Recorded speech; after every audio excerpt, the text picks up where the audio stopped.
Moss Mountain Farm Massacre. Moss Mountain Farm is currently owned by P. Allen Smith, who is the author, conversationalist, and TV host of Garden Home and Garden Style.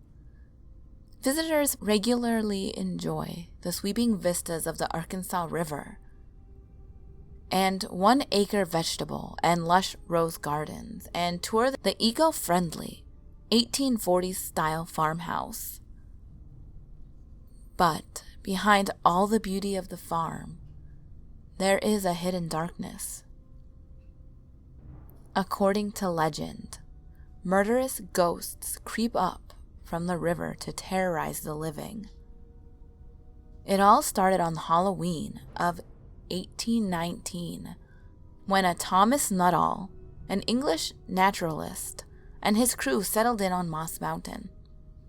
They had made camp on Beaver Island, and in the wee hours of the Halloween night, all but 5 of the men were viciously slaughtered.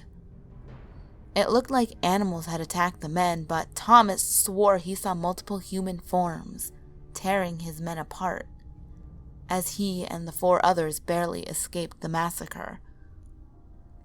Now, each year on the anniversary of the attack, hundreds of people go tour the property, swearing that they can feel the strong presence of the murdered men lurking in the dark.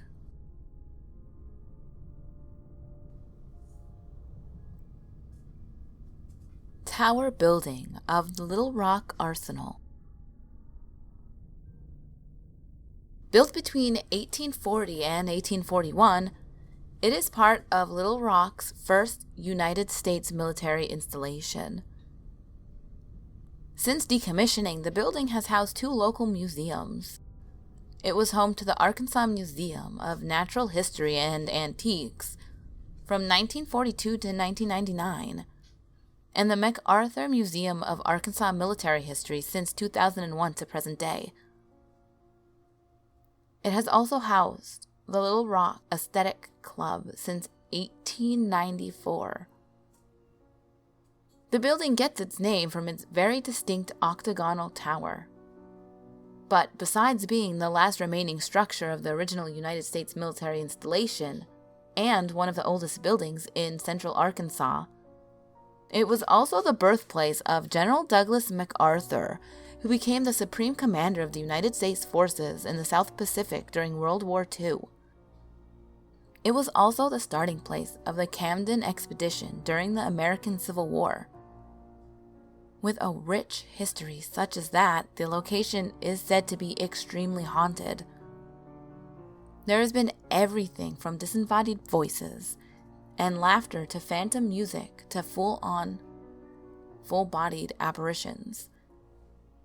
And not to mention the few too many shadow people dancing along its walls. The sensation of being in the old arsenal goes beyond that eerie feeling of just being watched. Here, many people have gotten the vibe that they were not wanted on this property. A very demeaning and dangerous presence guards the building. The second floor of the tower used to serve as a theater, and an employee reported a man in a dark uniform lounging across the chairs around closing time. She went to get someone else to help wake and move him. Her co-worker gently touched the man, and they both watched in horror as he completely disintegrated in front of them.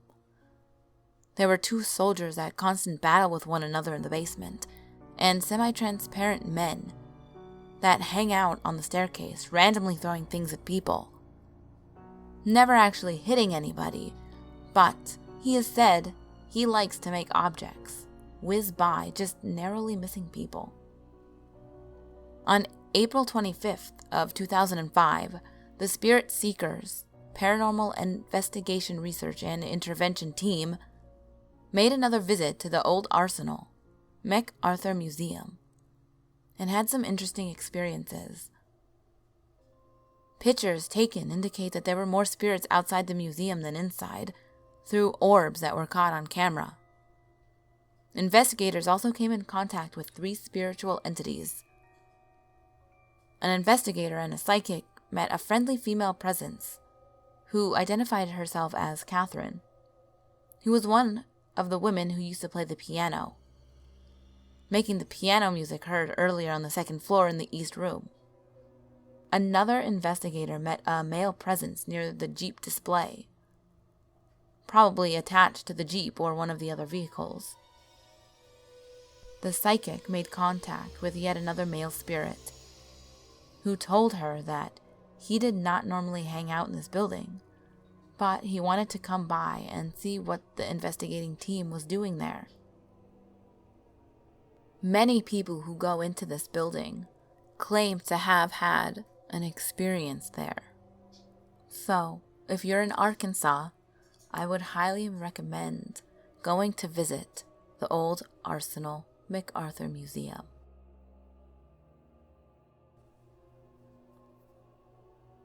White River Monster. The White River Monster is a legendary, large creature, reportedly first spotted off of the banks of the White River near Newport in northeastern Arkansas. Although it is reported to the press as a monster, it's said to be deeply loved by the neighborhood residents near this portion of the White River, and the monster is often referred to as Whitey. Some believe the White River Monster may have even affected the Civil War. The river was in fact used for transportation, and it's said that the monster was supposedly responsible for overturning a boat. Sightings of the monster began in 1915.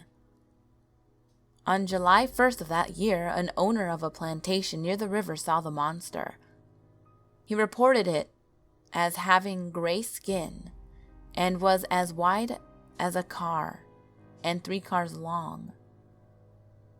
As the news spread of the encounter, construction of a rope net began, but ended due to a lack of money and materials. In the first week of 1937, fishermen noticed that they were finding it hard to catch any fish, and the creature was spotted again, and reported to Bramlett Bateman, a nearby plantation owner, who later confirmed the sighting, describing it as having the skin of an elephant, 4 or 5 feet wide by 12 feet long, with the face of a catfish, lolling on the surface of the water. Feeling that this creature was a threat to his crops, he intended to blow up the eddy where the creature was spotted with TNT, but area authorities denied necessary permission to do so.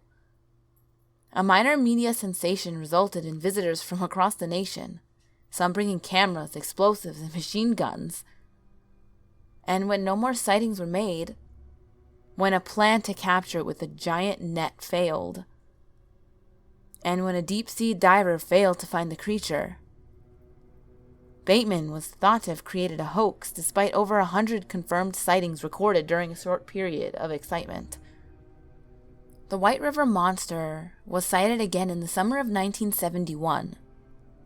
That year, eyewitnesses who encountered the creature described it as the size of a boxcar, with a bone protruding from its forehead. It looked like it was peeling all over, but it was a smooth type of skin or flesh.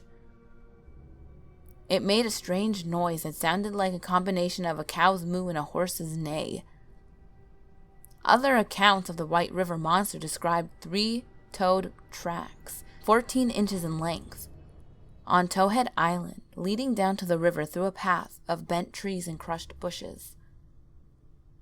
In 1973, the Arkansas state legislature signed into law a bill by the state senator, Robert Harvey, creating the White River Monster Refuge along the White River. The area is located between the southern point of the river, known as Old Grand Glaze, and North Point on White River, known as Rosie. It is now illegal to harm the monster inside of the refuge.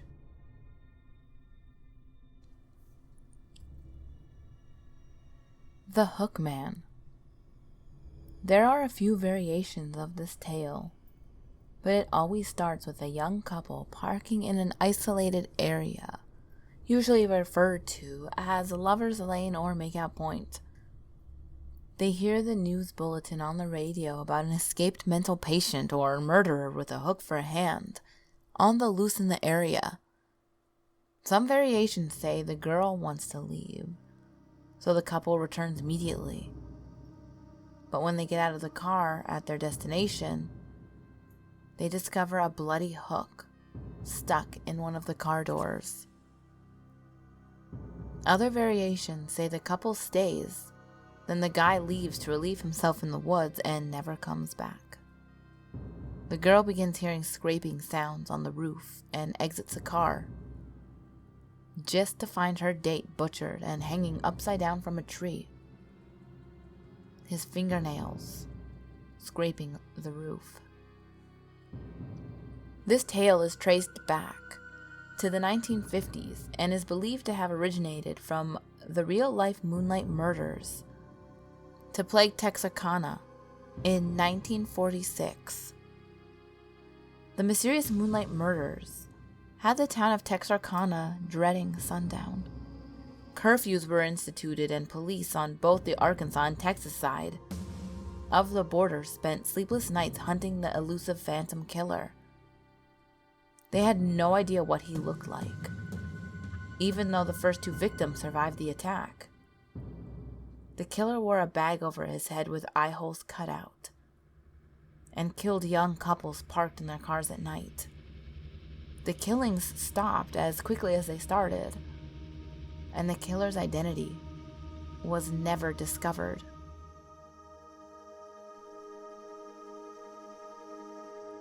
Dog Boy. The terrible tale of Dog Boy occurred in the small town of Quitman in northern Arkansas. Inside this small little town lurks the most astonishing account of terror and torture that many investigators had never encountered.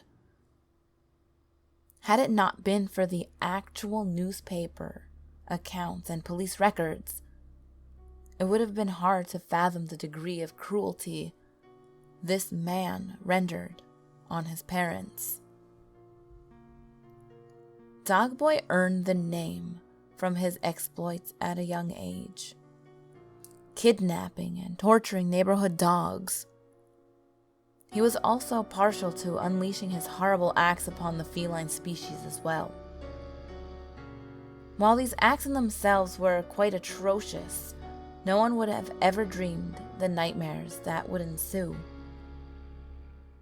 As his lust for violence grew, the size of his prey grew from simple household pets to something much more disturbing.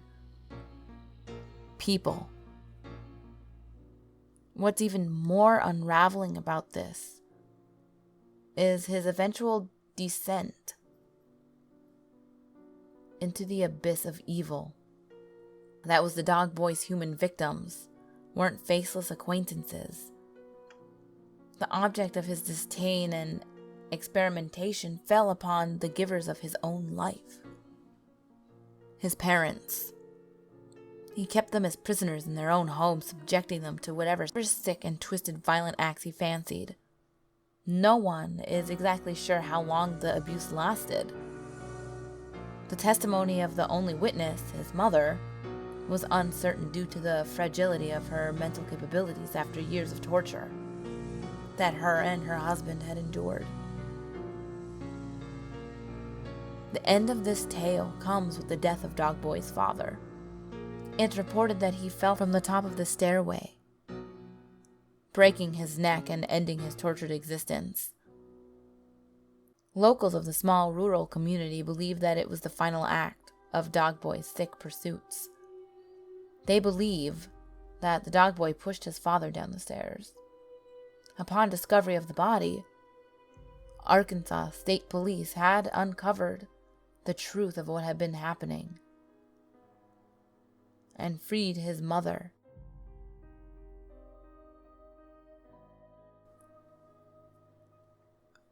I hope you ghouls enjoyed these 5 Arkansas urban legends. Again, I have never been to the state, so I don't know how accurate. I did the best I could with research. So let me know if you are from Arkansas and if you knew any of these or if some of them were new. Or if you have ones that I didn't list, let me know and I'll totally look into it because they're fascinating. I love urban legends. So yeah, that's it. I guess that's my question of the day is, are you from Arkansas? And were these accurate? But as always, ghouls, my last video is on the top left, the next video is on the bottom left, all my social media is on the screen as well as in the description box below. And remember, there's always someone or something watching you.